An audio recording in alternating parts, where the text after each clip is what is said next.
So those people who didn't get their questions on board this time, we still have 20 minutes, so I'll ask you, I've noted the hands, so I'll come back to you when we have the general discussion. So Srinivas Murthy, would you like to come and speak? Thank you. Great. I'd like to thank Joe Millam for looking at these slides beforehand. Also, I'd like to thank the organizers for coming and inviting me to this meeting. It's been wonderful so far. I've learned a lot. I'm also indebted to Scott and his team at Berry Consultants for sort of informing a lot of this work overall. I'm going to change tack partly. This trial that is organized right now is still hypothetical in that it's still under design, but it raises a lot of ethical issues that we're sort of struggling with our collaborators around the world, and so we thought it was nice to bring it to this audience. And so I'm based in Canada. I have collaborators in South Asia and South America who are helping sort of drive this forward as well. This would be a trial set in both high and low income settings simultaneously. A couple of disclosures, no actual conflicts of interest. I do sit on ethics committees, both local and regionally, but I'm coming at this primarily from a clinical and a clinical researcher perspective. Any stats questions, I'm going to defer to Scott, but I can answer them at least somewhat partially. So briefly, some background. I'm a critical care physician primarily, and for critically ill children, we have a notoriously horrible evidence base for almost everything that we do. All of our recommendations are coming from expert-based levels of evidence, and we have very little randomized levels of evidence for any intervention that we give. Acute respiratory failure and infection, as many of you know, is arguably the leading killer of children around the world, and that pneumonia continues to kill. It's a stated area of need by the global community to increase our knowledge capacity to improve the care we offer, both inter-pandemic and as well during pandemics.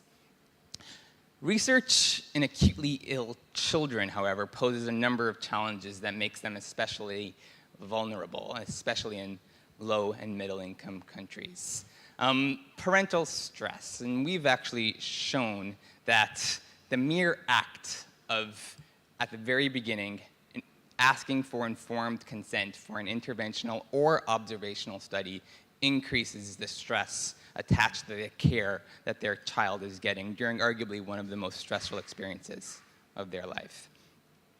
We've also shown that days after the fact, asking families what they actually consented to was completely different than what we had thought they actually got consented for, and that the informed component of the informed consent was lacking. And also the timeliness of the interventions. Acutely ill children require time-sensitive therapies, and to consent in an adequate and informed way in a very narrow window of time is difficult. In high-income countries, we usually solve this problem by throwing more and more resources, i.e. more research coordinators, more personnel at this, to have people present all of the time to answer questions and to consent in real time. In low and middle income countries, that becomes a challenge, and we've faced this as we're starting to roll this out, and that the resource availabilities are not there. So our proposed trial design that we're working up right now is our population would be critically ill children with acute respiratory failure due to presumed infections. This would be a platform trial, as Scott described earlier, looking at 3 separate interventions: choice of antibiotics, choice of fluids, oxygen strategies. Primarily, this would be, some would call a pragmatic randomized trial or a comparative effectiveness trial, because these antibiotics are what's commonly used, and we're aiming to study which one is better. And these fluids are commonly used fluids, and we'd be aiming to examine which one of those 2 would be better. The oxygen strategies is arguably not as comparative or comparative effectiveness as the other 2, and we'll get into the implications of that. The design would be an adaptive randomization, as Scott alluded to earlier, in terms of a response-adaptive randomization.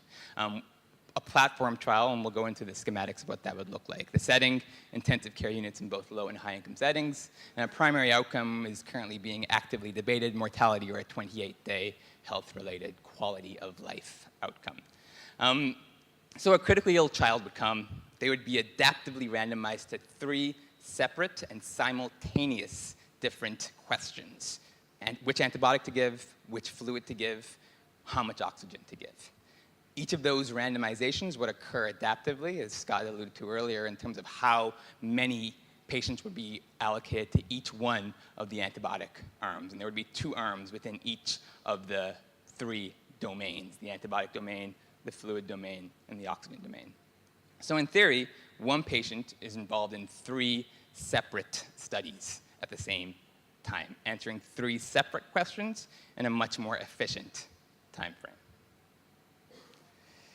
So I want to bring it back to the comparative effectiveness or the pragmatic nature of this, whereby we're investigating methods that are already in use to treat a heterogeneity of patients, comparing the results of one approach for managing disease to the results of other approaches to managing disease. And this has implications for the consent models we're going to talk about. I was told I'm not supposed to talk about consent models, but I'll briefly mention it because I think it has some relevance here. In an ideal circumstance, we'd have prospective consent, informed consent at the very beginning from a parent, randomizing to all 3 of the separate domains that we're looking at. Feasibility and practicality of that is difficult in all contexts. And so some components of delayed consent to the antibiotic arm, the fluid arm, and the oxygen arm throughout the course of the hospitalization.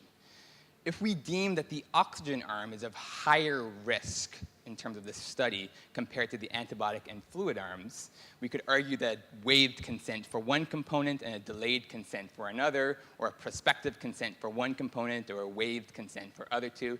And a lot of these decisions will be jurisdiction-specific and region-specific, knowing that minimal risk studies are defined differently in every single part of the world. The second issue is informed consent. And GCP states in numerous places that to achieve informed consent, participants have to be informed of all aspects of the trial that are relevant, including the probability for random assignment to each treatment. And traditionally, that's easy. Traditionally, that's flipping a coin, whatever language your research coordinator uses. In this context, it becomes a bit more challenging, given the response adaptive randomization. We can say that they're likely to be randomized to the better performing group, but the implications of that and how we explain that requires some nuance. I'm not going to go into this too deeply in terms of the consent model, but there are obviously some requirements for altering consent, and these are relatively standard in that the intervention has to be minimal risk, that the alteration has to have no adverse effect on the participant welfare, and the consent that you're aiming for is impracticable. In this context, the impracticable component is arguably met.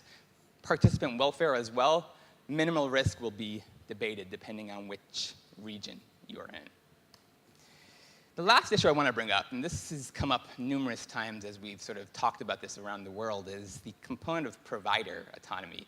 If we're randomizing children to multiple different domains, antibiotics, fluids, and oxygen, we found that providers themselves are taken a bit aback and that they've lost a lot of their decision-making capabilities as it relates to the patients who are officially in their care. And we've talked a lot this morning about this merging of research and quality improvement and where the clinical team fits into how the research is rolled out. And I think we're still wrestling with a lot of those issues, and it still raises a lot of questions.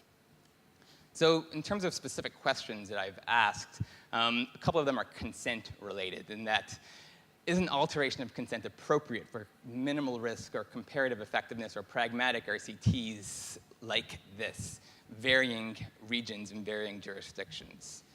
Can we actually achieve informed consent with adaptive randomization? And how do we build that into informed consent in a variety of different settings? And obviously, we're still working out the kinks here, and a lot of further ethical work is required before implementing a trial such as this, including gatekeepers and community involvement and so on. And if anyone can think of anything else, that would be absolutely wonderful. So that's all I have for now. That's my email address. I'll leave it there.